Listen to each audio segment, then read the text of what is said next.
ಇವತ್ತು ಚಲವಾದಿ ನಾರಾಯಣ ಸ್ವಾಮಿ ವಿರುದ್ಧ ಕಾಂಗ್ರೆಸ್ ಪಕ್ಷದಿಂದ ಕೂಡ ದೂರು ಕೊಡ್ತಾ ಇದ್ದಾರೆ ಸರ್. ಅವರು ಯಾವ ರೀತಿ ತಪ್ಪು ಮಾಡಿದ್ದಾರೆ ಸರ್? ನೋಡಿ, ಚಲವಾದಿ ನಾರಾಯಣ ಸ್ವಾಮಿ ಅವರು ಹಿರಿಯ ಲೀಡರ್ಸ್ ಇದ್ದಾರೆ. ಅವರು ಕಾಂಗ್ರೆಸ್ ಪಕ್ಷದಲ್ಲಿದ್ದು ಟಿ ವಿ ಡಿಬೇಟ್ಸಲ್ಲಿ ಗಂಟೆಗಳಗಟ್ಟಲೆ ನಮ್ಮ ಪಕ್ಷವನ್ನು ಸಮರ್ಥಿಸ್ಕೊಂಡವರು. ಮಲ್ಲಿಕಾರ್ಜುನ ಖರ್ಗೆ ಸಾಹೇಬರು ಚಲವಾದಿ ನಾರಾಯಣ ಸ್ವಾಮಿ ಅವರು ಇದರಲ್ಲಾಗಿದ್ದು, ಇವತ್ತು ಚಲವಾದಿ ನಾರಾಯಣ ಸ್ವಾಮಿ ಅವರು ಕರ್ನಾಟಕ ರಾಜಕಾರಣದಲ್ಲಿ ಆ ಹೆಸರು ಅಸ್ತಿತ್ವಕ್ಕೆ ಬರಕ್ಕೆ ಮಲ್ಲಿಕಾರ್ಜುನ ಖರ್ಗೆ ಸಾಹೇಬ್ರೆ ಕಾರಣ.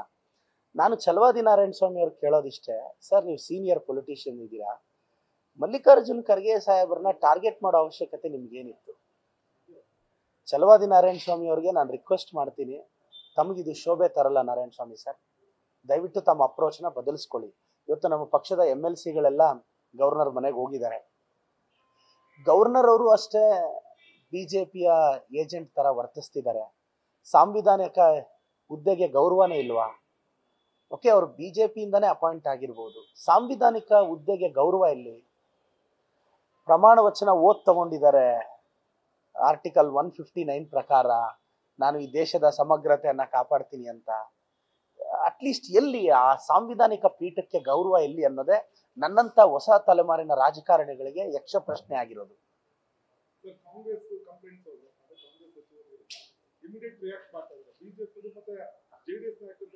ನೋಡಿ, ಮಾನ್ಯ ಕುಮಾರಸ್ವಾಮಿ ಅವ್ರದ್ದು ಕೊಡಿ ಅಂತ ರಿಕ್ವೆಸ್ಟ್ ಮಾಡಿದ್ವಿ, ನಾವು ಕೊಡ್ಲಿಲ್ಲ.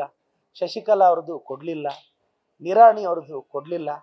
BJP ಕಾಲದ ಹಗರಣಗಳು ಇವ್ರಿಗೆ ಮೈಸೂರಿನ 14 ಸೈಟ್ಗಳ ಬಗ್ಗೆ, ಒಂದಷ್ಟು ಸೈಟ್ಗಳ ಬಗ್ಗೆ ಗವರ್ನರ್ ಅವ್ರಿಗೆ ಇಷ್ಟ ಆಸಕ್ತಿ ಅಲ್ವಾ? ಸಾವಿರಾರು ಜನ ಕೋವಿಡ್ ಅಲ್ಲಿ ಸತ್ತೋದ್ರಲ್ಲ. ಜಸ್ಟಿಸ್ ಮೈಕಲ್ ಕುನ್ಹಾ ಅವ್ರ ರಿಪೋರ್ಟು ಹೇಳ್ತಿದೆ ಅಲ್ಲ, ಮಿಸ್ಅಪ್ರೋಪ್ರಿಯೇಷನ್ ಆಗಿದೆ ಅಂತ. ಯಾಕೆ ಸಾವಿರಾರು ಜೀವಕ್ಕೆ ಬೆಲೆ ಇಲ್ವಾ? ಅದ್ರ ಬಗ್ಗೆ ಗವರ್ನರ್ ರಿಯಾಕ್ಟ್ ಆಗಬಾರ್ದ? ಸಾವಿರಾರು ಜನ ಸತ್ತೋದ್ರೆ ಪರವಾಗಿಲ್ಲ, ಯಾರಿಗೆ? BJP ಅವ್ರಿಗೆ. ಅದ್ರ ಬಗ್ಗೆ ಯಾಕೆ ಸೀರಿಯಸ್ನೆಸ್ ಇಲ್ಲ? ಇದು BJP ಅವರ ದ್ವೇಷ ರಾಜಕಾರಣ. ಇದು ಖಂಡಿತವಾಗೂ ಒಳ್ಳೇದಲ್ಲ, ಸಂವಿಧಾನಕ್ಕೆ ಪ್ರಜಾಪ್ರಭುತ್ವಕ್ಕೆ ಒಳ್ಳೇದಲ್ಲ.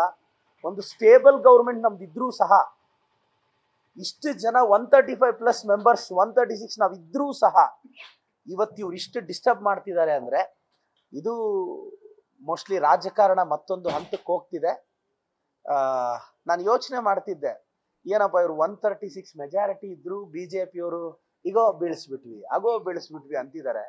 ಇನ್ನೊಂದು 20 ಸೀಟ್ ಕಡಿಮೆ ಇದ್ದಿದ್ರೆ ಇವ್ರು ನೆಮ್ಮದಿಯಾಗಿ ಇರಕ್ ಬಿಡೋರ ನಮ್ಮನ್ನ ಅಂತ. ನ್ಯೂಸ್ ಫಸ್ಟ್, ನಿರ್ಭೀತಿಯಿಂದ ನಿಮ್ಮ ಪರವಾಗಿ.